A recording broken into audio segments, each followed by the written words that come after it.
Ya silakan. Baik, saya adalah orang tua daripada korban, yang mana saya punya kewajiban untuk menjaga hak hidup daripada anak saya. Ya. Dan ketika terjadi hal seperti itu, anak saya meninggal dengan keadaan yang memang perlu mungkin saya ambil langkah-langkah untuk mencari penyebab daripada meninggalnya, karena luka-lukanya yang saya lihat seperti ada hal-hal atau mungkin perbuatan-perbuatan lain, sehingga hati saya terketuk sebagai orang tua untuk mencari penyebabnya. Ya. Dan kebetulan ada orang yang melihat dan tanggal 31 Agustus setelah saya datang ke Jalan Perjuangan, di depan SMP 11 bertemu dengan saudara A dan D, dan kemudian dia menyampaikan kalau melihat kejadian tanggal 27. Ya. Saat itu sebagai orang tua saya punya keinginan untuk lebih mencari tahu. Oke, sebelum Bapak mencari tahu, Dede mengatakan di podcastnya si Dedi, katanya Dede itu berbohong, katanya dia berbohong karena Bapak suruh. Dia mengaku-ngaku ada kejadian, padahal benar nggak Bapak yang nyuruh? Itu tidak benar, Pak. Bapak akan laporkan ke polisi? Sudah kita laporkan. Sudah dilaporkan. Siapa yang laporkan?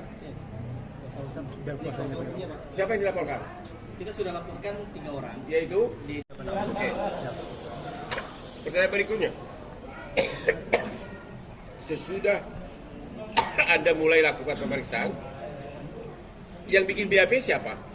Yang bikin penyidik reskrim, Bang. Saya cuma pelapor ketika sudah menggali sebentar 15 menit dan mereka mengakuin, kita serahkan ke reskrim yang melakukan pemeriksaan. Oke. Itu kejadiannya malam-malam.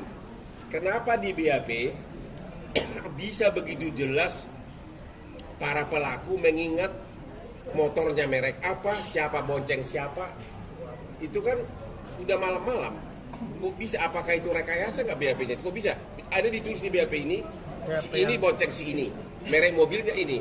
Yang ada malah pelaku mengatakan di BAP, aku duluan yang perawanin. Ada lagi yang mengatakan, maaf, air maninya ketumpah di paha. Kok bisa sampai sedetail itu?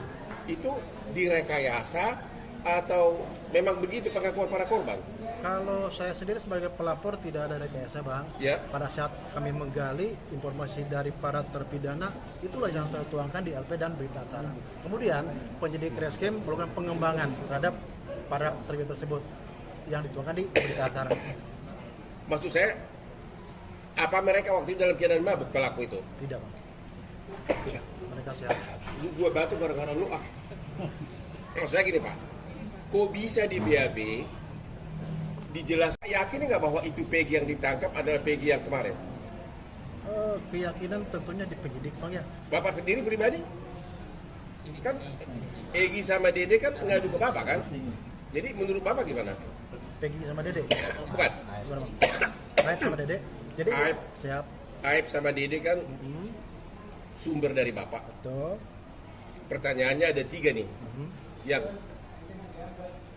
apa? Fiksi apa namanya? Fiktif. Yaitu siapa? Peggy sama Dada. Ya terutama Peggy dulu. Siap. Menurut Bapak itu Peggy yang kemarin dia di pra peradilan atau bukan?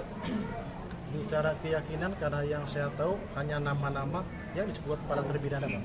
Disebutkan terpidana. Dan kemudian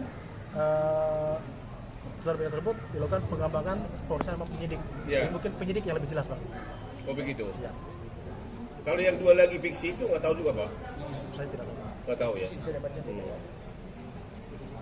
Ada pertanyaan kamu ke biar puas lah, biar kita nanti gue hanya disumpah dengan berita acara. Kenapa tidak dibawa ke persidangan? Padahal mereka adalah saksi kunci. Mereka hanya tanda tangan BAP. Memang menurut hukum acara boleh sambil bikin BAP disumpah, tapi tidak dibawa ke persidangan. Posisi saya hanya sebagai pelapor. Nggak tahu. Posisi saya hanya sebagai pelapor. Yang mana melaporkan ada suatu tindak pidana terhadap pelapor anak saya. Jadi nggak tahu kenapa Dede sama Aib tidak dibawa bersumpah di depan persidangan. Iya, saya tidak tahu. Di antara banyak sumber informasi, kami layak dipercaya. Karena kami menggali lebih dalam, berpihak pada kebenaran, berpegang pada data dan fakta, agar layak Anda jadikan referensi. Kompas TV, independen, terpercaya.